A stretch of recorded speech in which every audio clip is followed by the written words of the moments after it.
Hey guys, Vikram Shankar here. I thought I'd take some time today to show you guys through the orchestral synth keyboard session for the Borealis song Ashes Turn to Rain, which is coming off of their upcoming studio album Illusions. So without further ado, let's get right into it.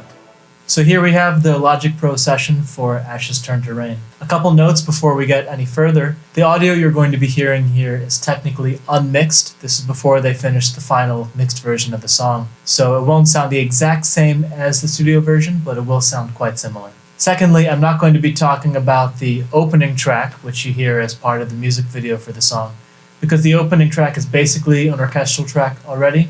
So the version you hear is pretty much the exact same as what I would have shown you today. So here's the session for the song. It's 150 tracks, which is not super extensive for a scoring session for me. Usually my orchestral template goes upwards of 300 tracks. But this is a little bit more concise because this is for a metal arrangement, and you don't really need all of the finer details that are just going to be covered up by guitars anyways. Also, you'll see that there's 150 tracks, but every instrument group is put in these buses, these auxiliary channels. Chances are, I don't remember exactly, but when I sent the stems to the band to mix, I probably just sent them these buses. I know I would have done so for the orchestral parts. So for instance, the violins, I would have just sent the orchestral strings violins track, not these 14 different articulations that make up the violin. So the band would have been mixing maybe 15 to 30 stems for me, not 150 tracks. So let's get into it. The beginning of this song starts with some guitar parts that are nice and atmospheric, and then it explodes into this first orchestral statement. So I really wanted it to smack you in the face and hit you hard. And there are some cool little details here, especially towards the end of the section. So let's listen.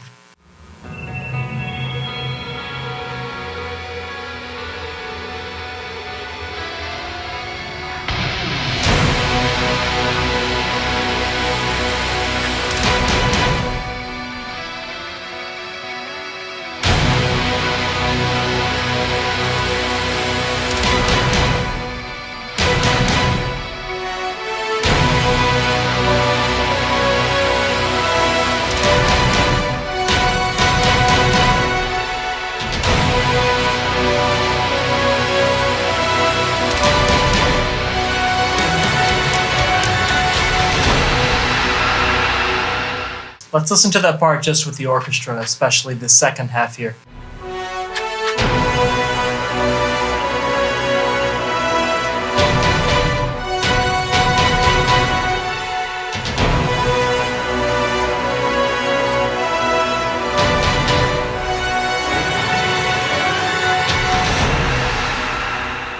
Those string lines and the octaves, those fast lines at the end. To me, that's a very typical, maybe late romantic era orchestration thing. These sort of idiomatic things I find are really cool to do in arrangements because that's one of the key indicators for a listener that they're listening to an orchestral part and not just a string pad that's just hitting one note. These little flourishes are important and just add a lot of color to the arrangement, I think. This next section, we have some really cool effects things, a lot of kind of noisy elements that build into a main riff. And we'll play it first with the band and then solo so you can hear all the details.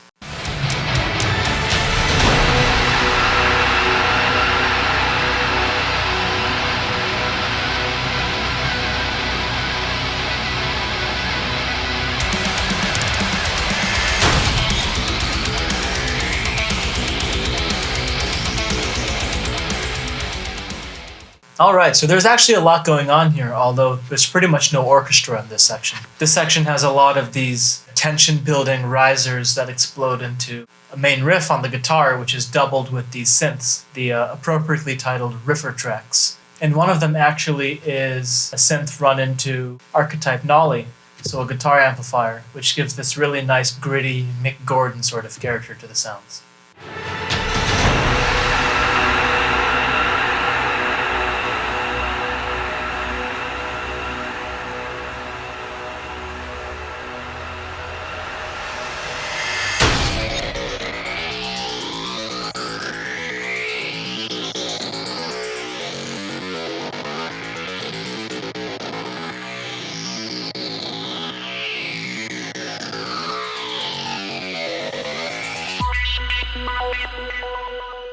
Moving on to the chorus of the song. The chorus has a very nice sweeping, lush vibe, so let's check it out.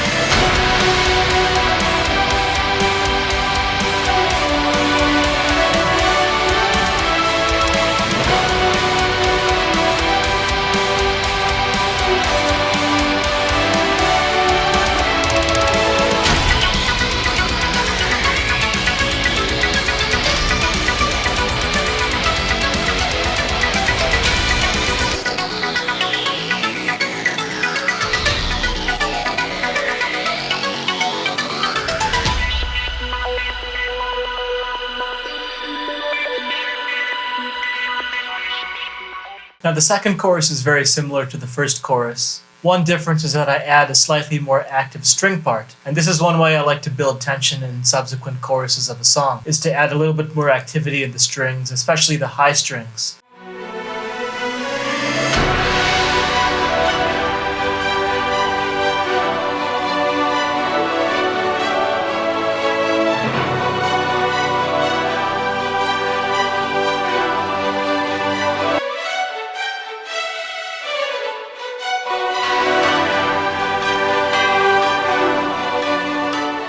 And you'll also hear that we have a new brass motif as well. Counter melodies that work well with the existing melodies and the chord progressions are a great way to add this sense of tension as things get bigger. And brass instruments are just perfect for this.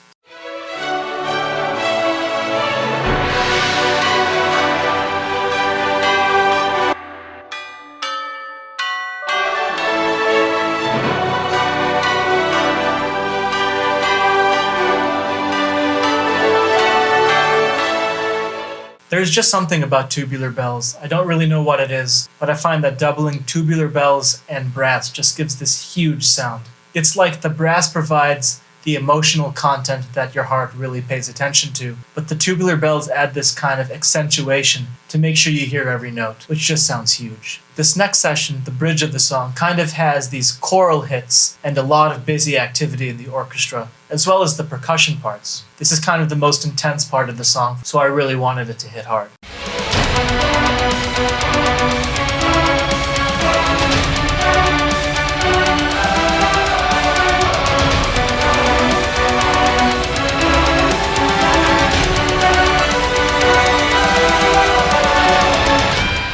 You'll hear that there's a bit of a trade-off here in the second half of the part. The low brass does an ascending figure, and then the trumpets echo it kind of in canon.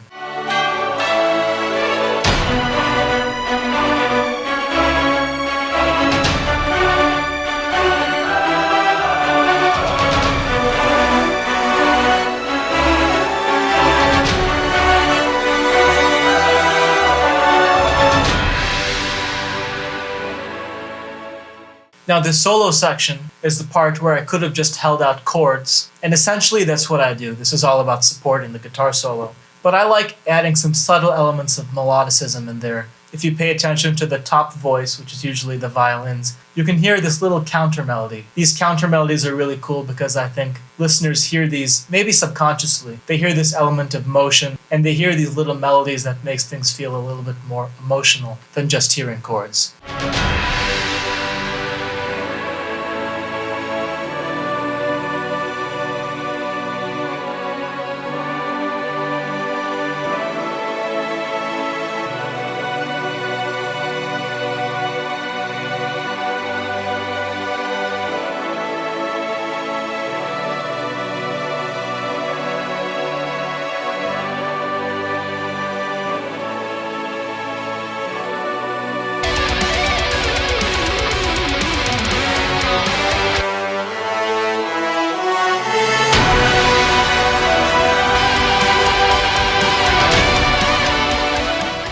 So going along with the theme of making each chorus sound bigger, I've added an even greater level of rhythmic intensity to the string parts especially, in a kind of 16th note tremolo.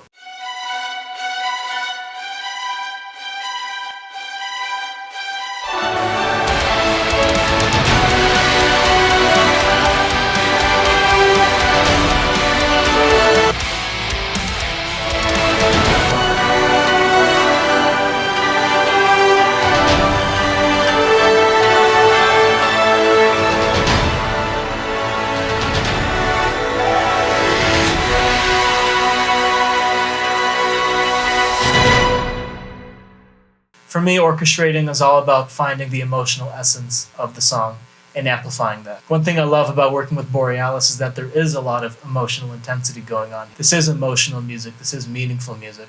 So it's not really hard to accentuate the emotional things that are going on. You just have to do justice to it with the right orchestral touches and pick your notes carefully so that each note and each instrument and each texture really matters. So that's part of the fun of orchestrating for a band that is this emotionally potent and this intense and this grand. Let's listen to the end of this again with the band and without.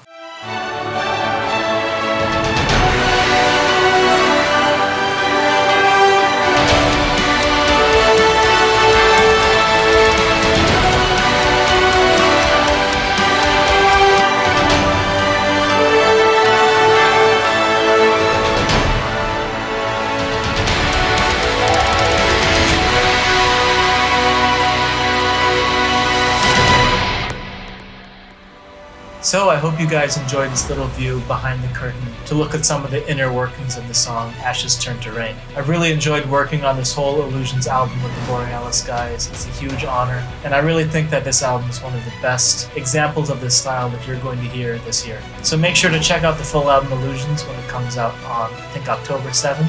And that's about it for now. Thanks guys, take care.